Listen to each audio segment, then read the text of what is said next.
नमस्कार, आप देख रहे हैं IBN भारत। मैं हूं शाहीन। पेश है आज की खबरें। उत्तर प्रदेश के कानपुर में नगर निगम पहुंचे छावनी विधायक सोहेल अंसारी ने नगर आयुक्त अक्षय त्रिपाठी पर आरोप लगाते हुए कहा है कि वे प्रदेश सरकार के इशारों पर ही काम कर रहे हैं। उनका कहना है कि जब भी क्षेत्रीय समस्याओं को लेकर उनको फोन किया जाता है, वे बात को टाल देते हैं। ऐसे में 30 जनवरी को उनसे मिलने समय तय हुआ था, लेकिन उस वक्त वे अपनी सीट पर ही नहीं दिखे। विधायक ने जब उनसे फोन पर बात की तो उन्होंने मीटिंग में होने की बात की और ऊपर नगर आयुक्त से मिलने की बात की, जिससे नाराज विधायक अपने समर्थकों के साथ नगर निगम कार्यालय के गेट पर धरने पर बैठ गए।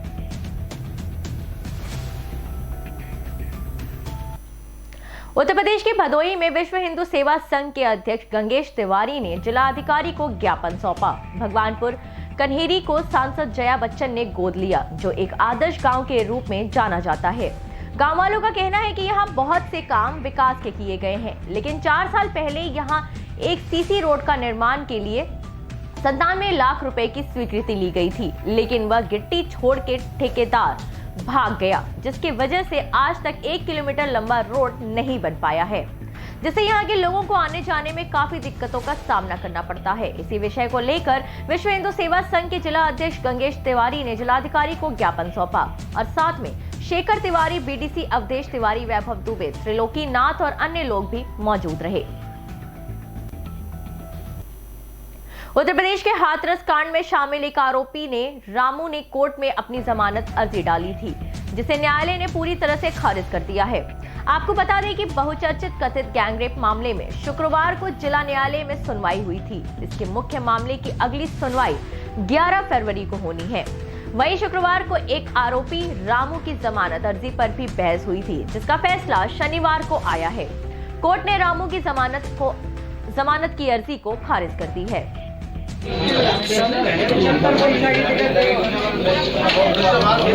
सर, कल रामू की जो बिटिया मामले में आरोपी हैं, उनमें से रामू की बेल एप्लीकेशन थी, उस पर सुनवाई हुई थी कल। तो क्या रहा उसमें? बेल एप्लीकेशन खारिज हो गई रामू की।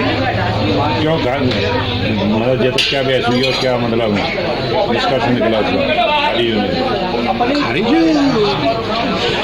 302, 376, 376D, 376A और 3.25 जो संगीन अपराध लगे हुए हैं, तो और देश की सर्वोच्च जांच एजेंसी CBI ने उसकी जांच की है, तो आरोप सिद्ध सही है और जो आरोप लगे हैं वो तो सिद्ध है, इसमें खारिज हो गई। आपने भी क्या कहा वहाँ पर जब जमानत के लिए उन्होंने, उनके वकील भी होंगे, बहस कर रहे होंगे, आपने क्या कहा? हमने खारिज के लिए निवेदन किया था। ये सब ये संगीन अपराध है और इसको अगर जमानत दे दी जाती है तो ये क्षेत्र में आके साक्ष्यों को प्रभावित करेंगे।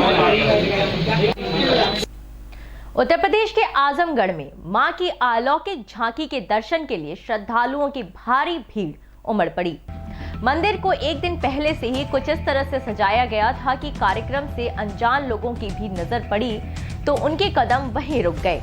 प्रवेश द्वार से लेकर अंदर तक झालरों और फूलों के साथ तरह तरह के फल और मेवा से मंदिर को सजाया गया, जिससे कि दरबार अलौकिक लग रहा था। इस दौरान 56 भोग का प्रसाद चढ़ाया गया था और मां की झांकी रोज से अलग दिख रही थी। मां की प्रतिमा के बाहरी हिस्से में भगवान शिव और मंगल मूर्ति गणेश जी की प्रतिमा रखी गई थी। आपको बता दें कि इसी परिसर में शिव मंदिर और हनुमान जी का भी श्रृंगार किया गया था। दरअसल मां का वार्षिक श्रृंगार हर साल जनवरी महीने में किया जाता है, लेकिन तारीख तय नहीं होती है, इसीलिए तमाम लोगों को इसकी जानकारी नहीं हो पाती। जानकारी मिलने पर लोगों ने पहुंचकर मां की अलौकिक झांकी के दर्शन किए। मंदिर के पुजारी पंडित शरद तिवारी ने बताया कि श्रृंगार और 56 भोग का प्रसाद रविवार तक रहा और उसके बाद विशेष प्रसाद का वितरण किया गया। उधर इस आयोजन को देखते हुए बाहर फूल माला के साथ साथ प्रसाद, खिलौने और गुब्बारों की दुकानें भी सजी हुई थी। ऐसी मान्यता है कि दक्षिण मुखी देवी शहर के चारों दिशाओं से आने वाली मुसीबतों से भक्तों की रक्षा तो करती ही हैं, साथ ही इनके भक्त अगर कहीं और बस गए हैं तो याद करने पर उनकी भी मनोकामना पूरी करती हैं।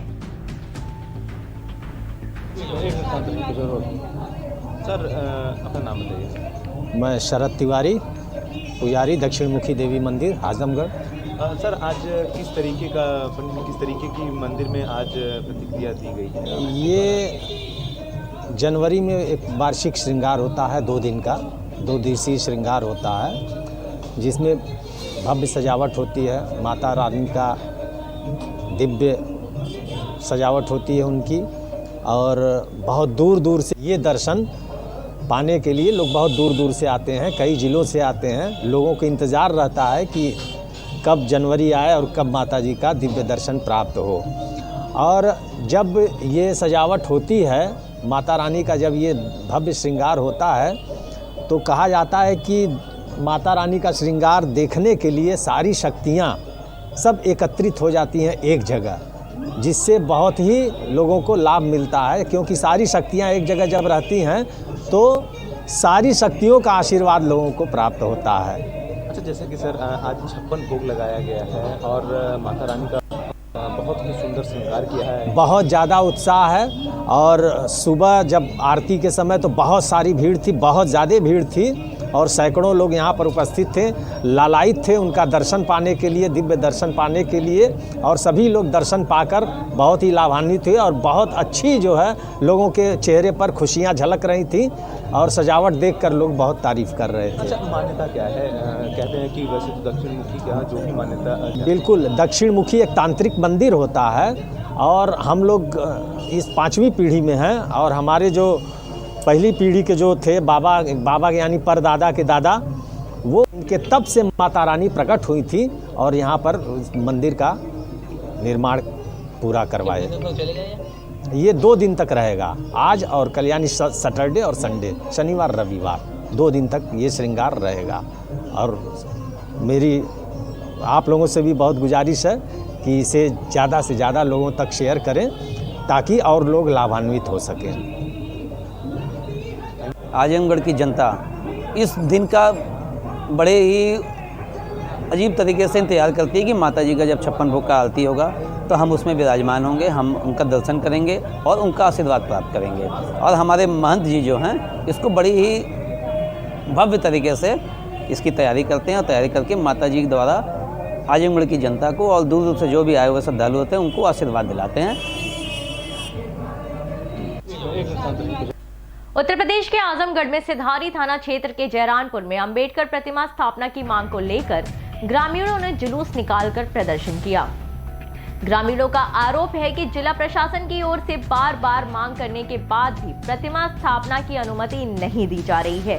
प्रदर्शन के बाद ग्रामीण कलेक्ट्रेट के सामने स्थित मेहता पार्क में अनिश्चितकालीन धरने और भूख हड़ताल पर बैठ गए। ग्रामीणों का आरोप है कि काफी समय से अंबेडकर पार्क में प्रतिमा लगाने के लिए मांग की जा रही है। इसके लिए समय समय पर शिकायती पत्र भी दिया गया है। इसके बाद भी जिला प्रशासन मामले में कोई भी सुनवाई नहीं कर रहा है।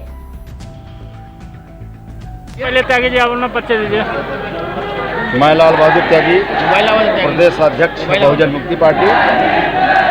आज डीएम कार्यालय है, क्या मामला है? हम डीएम कार्यालय आए हैं। अभी 29/12/2020 को हमने सदर एसडीएम साहब को पूरे ग्रामीणों के साथ ये जयरामपुर गांव का मामला सिधारी थाना आजमगढ़ के अंतर्गत में, लेकिन सदर उप जिला अधिकारी हम ग्रामीणों को अंधकार में रखे, बोले कि आज कल में मैं डीएम से बात करके आपको जो है सूचित कर दूंगा, शासन से होगा। लेकिन फिर हम लोग डीएम साहब से 1 हफ्ते पहले मिले, उन्होंने भी गोल मटोला आश्वासन दिया।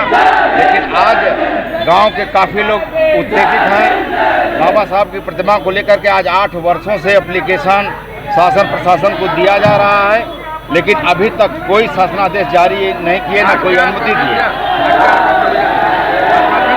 अभी इन्होंने जिलाधिकारी महोदय ने आश्वासन दिया है कि 1 हफ्ते में हम आज ही इसकी रिपोर्ट बना के शासन को भेज देंगे। हमें उम्मीद है कि 1 हफ्ते के अंदर 1 हफ्ते में परमिशन अनुमति मिल जाएगी बाबा साहब की प्रतिमा लगाने के लिए।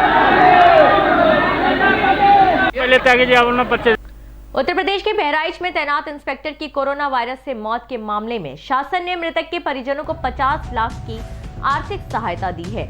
रणविजय सिंह, सभापति दैवीय आपदा प्रबंधन जांच समिति, विधान परिषद उत्तर प्रदेश सरकार ने बहराइच पुलिस अधीक्षक की प्रशंसा करते हुए कहा है कि कप्तान साहब ने अपने विभागीय कर्मचारी की जान बचाने का हर संभव प्रयास किया।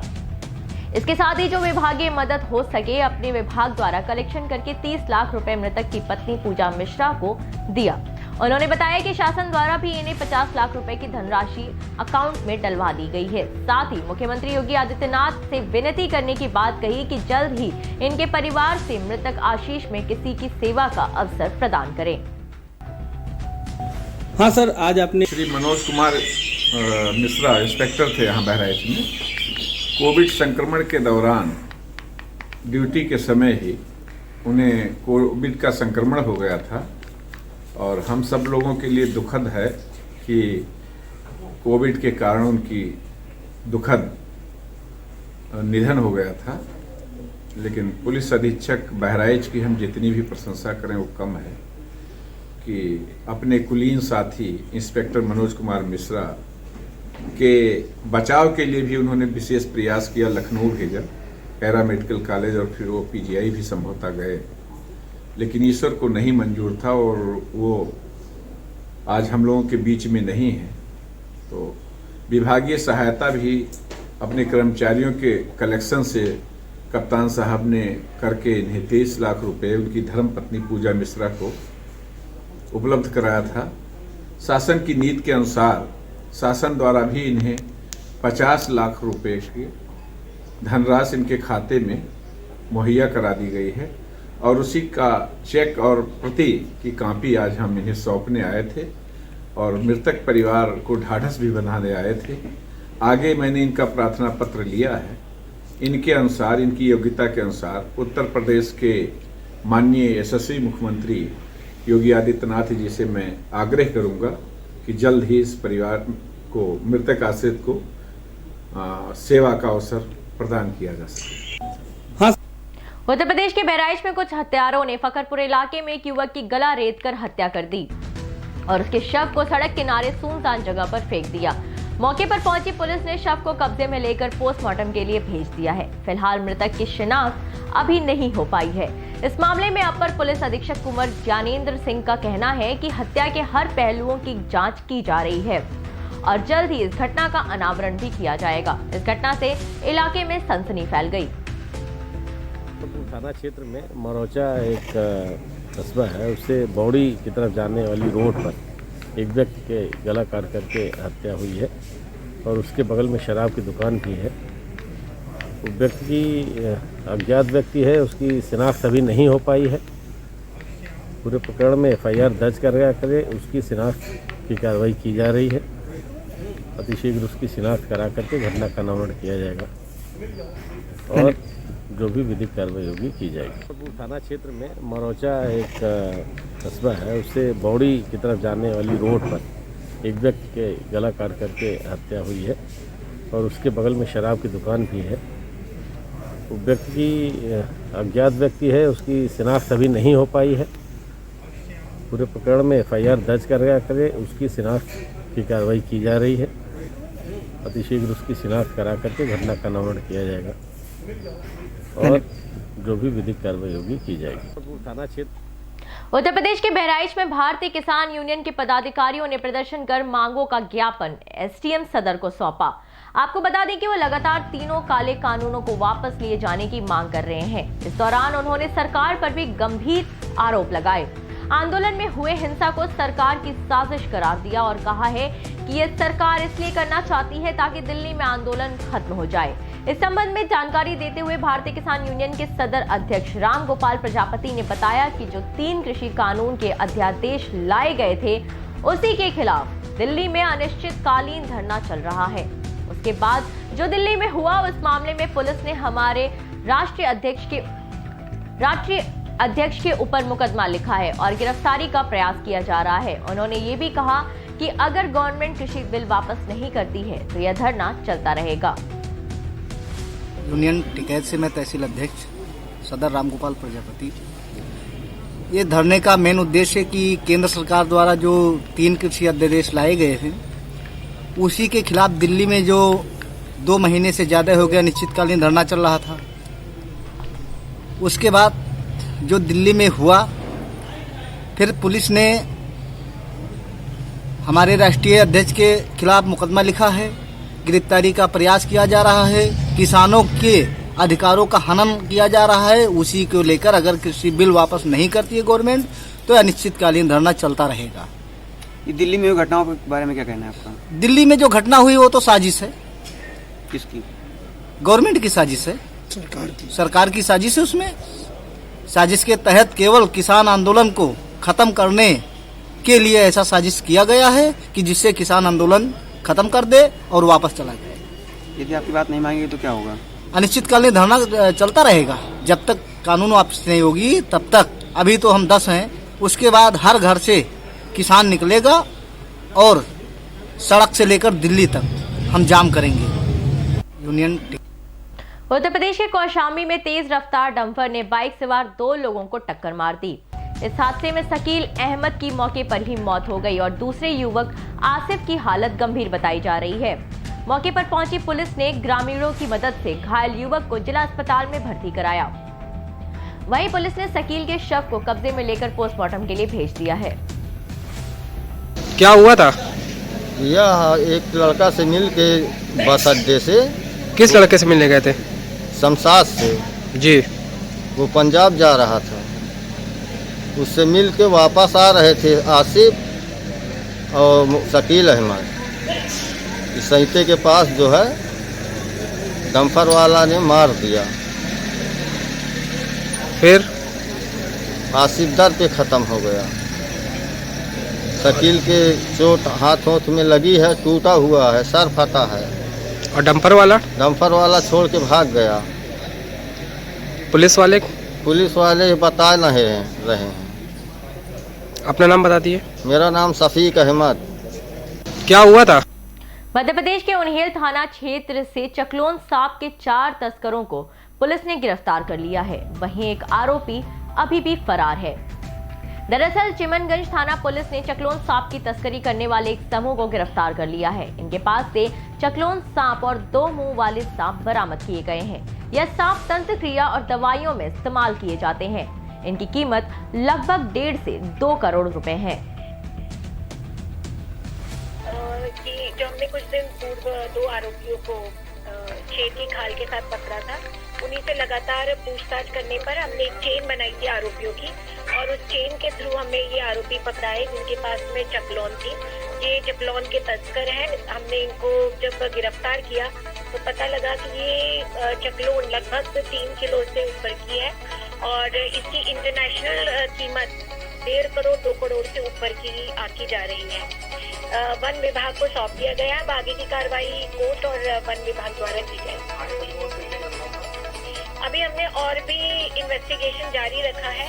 संभवतः जो भी मिलेगा उसका खुलासा शीघ्र किया जाएगा। ये आरोपी उन्हेल के रहने वाले।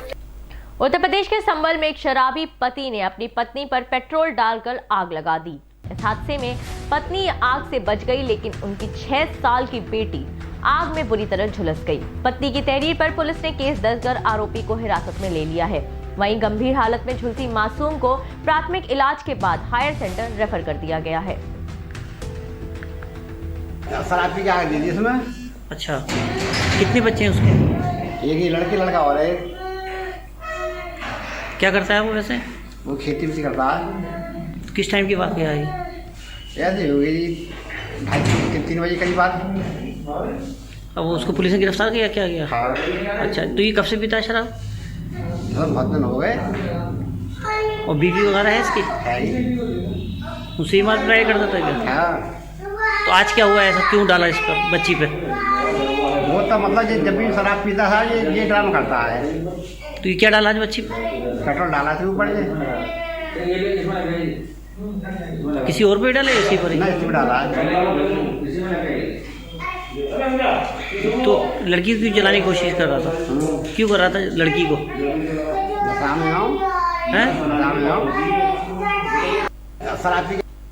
आज की खबरों में इतना ही। मुझे दीजिए इजाजत। नमस्कार।